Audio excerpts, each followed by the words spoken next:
నటిక హనుమకొండలో kidnap అయిన బాలుడి ఆచూకీని పోలీసులు కనిపెట్టారు. చెర్ల అడవుల్లో బాలుని గుర్తించి కిడ్నాప్ ముఠాను అరెస్టు చేశారు. వారం రోజుల క్రితం బాలుడిని కిడ్నాప్ చేసి భద్రాచలం అడవుల్లో నిర్బంధించారు. 12 లక్షల కోసం బాలుడిని కిడ్నాప్ చేసినట్టు తెలిపారు.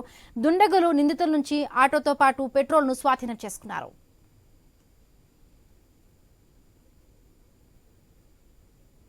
మాస్టర్జీ గర్ల్స్ హై స్కూల్ దగ్గర నన్ను నలుగురు వచ్చి కిడ్నాప్ చేశారు.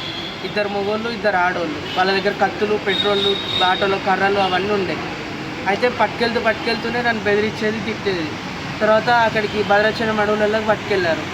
8 రోజులుగా వాళ్ళ కస్టడీలోనే ఉంచుకున్నారు. మా మమ్మీ వాళ్ళకి ఫోన్ చేసి ఊరికే పెట్రోల్ పోస్తానుగా పెట్టేస్తాం, ఏమైనా 12 లక్షలు ఇస్తారా అయ్యారా అని చెప్పి నన్ను కూడా కొట్టేది. ఊరికే కర్రలతోని వాటితో కొట్టి బెదిరించి తిట్టేది. మా అన్నయ్య వాళ్ళు ఇక్కడ లష్కర్ బజార్లో ఉంటారు. అయితే మా బాబు వాళ్ళ ఇంటికి వెళ్తే పద్మ అనే ఆవిడకి మా అన్నయ్య డబ్బులు ఇచ్చేది ఉందట. అది మనసులో పెట్టుకొని మా బాబుని కిడ్నాప్ చేసింది. 4వ తారీఖు 12ంటికి మా బాబుని ఆటో తీసుకొచ్చి 4 మనుషులను తీసుకొచ్చి కిడ్నాప్ చేసిందండి.